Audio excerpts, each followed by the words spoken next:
नमस्कार. अमोल सर खूप बोलली, मला एवढं बोलता येत नाही. आणि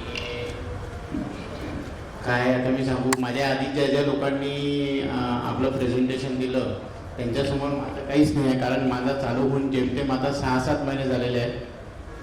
मी ही जी कवडसमधली जागा घेतली होती, फर्स्ट कोरोना फेजमध्ये घेतली होती. तेव्हा टी व्हीवर रामायण आणि महाभारत होतं. तेव्हा तर रामायण महाभारत पाहता तेव्हा हे अरण्य नाव मला तेव्हा सुचलं. म्हणून मग मी ठरवलं होतं की बा जागा घेतली तर आता ते जंगलातच होती. माझं ॲक्च्युली हिंगणामध्ये येते, कवडस तालुका, बोर धरणच्या जवळ जातो. अडेगाव गेटपासून मी 10 किलोमीटर अंतरावर हे कृषी फार्म आहे. हे आता सध्या डेव्हलपिंग स्टेजवर आहे. याच्यात मी तुम्हाला फोटोज दाखवतो. मी एवढं काही जास्त बोलता येत नाही मला, पण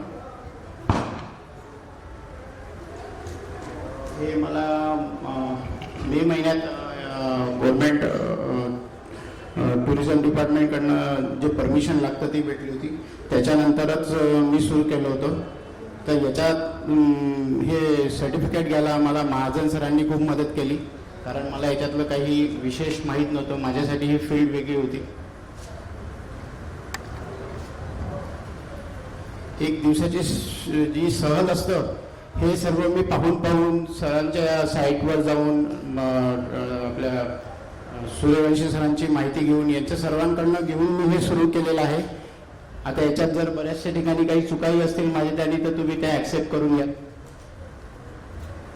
याच्यात एक नियमावली सांगितलेली आहे, जे गव्हर्नमेंटच्या याच्यात नियमावली असते तीच आम्ही आमच्या याच्यावर ब्रोशरवर ठेवलेली आहे.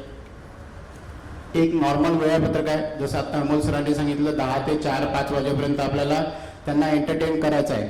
तर त्याच्यासाठी काय करायचं, तर माझं कृषी फार्म हे थोडंसं ओल्ड पण आहे आणि थोडंसं त्याला मी अपग्रेड पण केलेलं आहे. आता ओल्ड म्हणाल तर मी एक मातीचं एक घर बांधलेलं आहे तिथे, जे मातीचंच घर आहे. त्याच्यात म्हणजे दगडांचं आणि शेणाचं मिळून ते बनवलेलं आहे. त्याच्यासाठी जरा आम्हाला एफर्ट्स घ्यावे लागले. तर जो पण स्वयंपाक होतो तुम्ही याच्यावर जो पाहून राहिले आहे,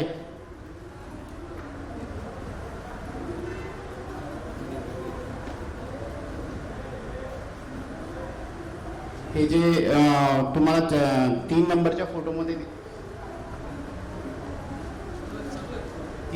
फोटोमध्ये जे दिसत आहे की इथे जो स्वयंपाक चालू आहे, तर माझ्या इथे येणार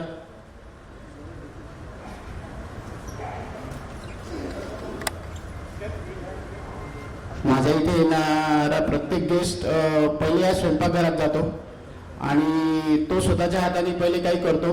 जसं दाखवलेलं आहे, तुम्ही जर ॲक्च्युअल जेव्हा याल तेव्हा हे ॲज इट इजच राहील. आठवड्यातनं 2दा हे सारवलं जातं शेणाने.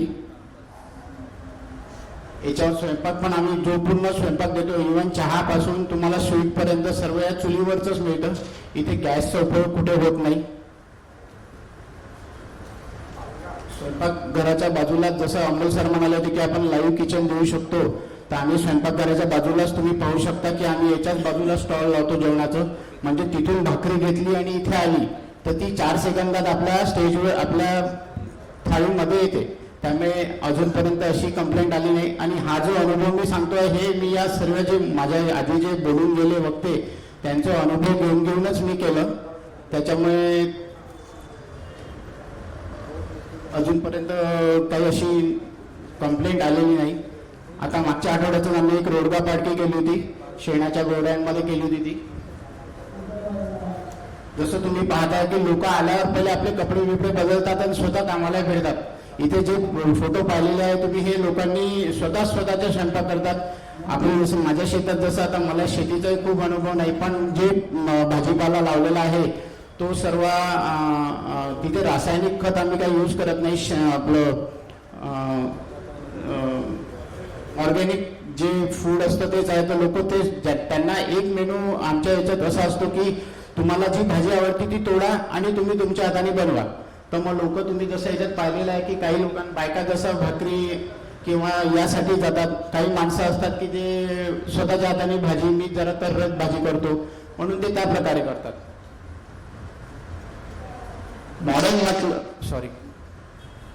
मॉडर्न म्हटलं तर मी एक माझ्या ह्याच्यात फक्त हा एक स्विमिंग पूल नवीन अपग्रेड केलेला आहे.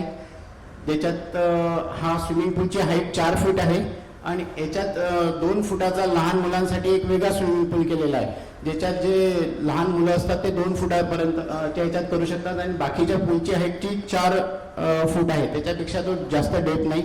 याला आपलं वॉटर फिल्टर लावला असल्यामुळे तो तुम्ही केव्हाही आले तो नीट अँड क्लीनच राहील, एवढं आम्ही त्याला मेंटेन ठेवतो.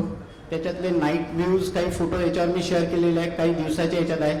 आणि आम्ही आमच्या इन्स्ट्रक्शनमध्ये स्पष्ट सांगतो की जर तुमचे मुलं स्विमिंग करणार असाल किंवा कोणी करणार असाल तर पॅरेंट्स त्यांच्याबरोबर राहिले पाहिजे. दुसऱ्या फोटोमध्ये तुम्हाला दिसत आहे की काही पॅरेंट्स बसतात, काही त्यांच्यासोबत एन्जॉय करतात. आणि आता ही एक मेजर ॲक्टिव्हिटी माझ्या याच्यात आहे. पहिलं झालं स्वयंपाकघर मातीचं, आल्यावर 1-1.5 तास त्यांचा तिथेच जातो. त्याच्यानंतर जे एकदा हे स्विमिंग पूलवर एंट्री झाली की कमीत कमी 3-3:15 पर्यंत ते इथे असतात. त्याच्यानंतर मग काही ट्रेडिशनल जसं सर म्हणाले होते की आपल्या गावातला जो लोकांना हवा असतो शहरापासून दूर आल्यावर, तर याच्यात काही आपण जे ॲड केलेलं आहे ते अनुभवावरूनच केलेलं आहे. आणि अजून काही हे नवीन ॲक्टिव्हिटी ज्या मुलांना हव्या असतात ग्राउंडवर किंवा लॉनवर खेळायला, त्या सर्व ॲक्टिव्हिटी तिथे अवेलेबल आहे. आर्चरीज पण आहे, इंडोर स्पोर्ट्स पण काही लहान मुलांसाठी ठेवलेले आहे.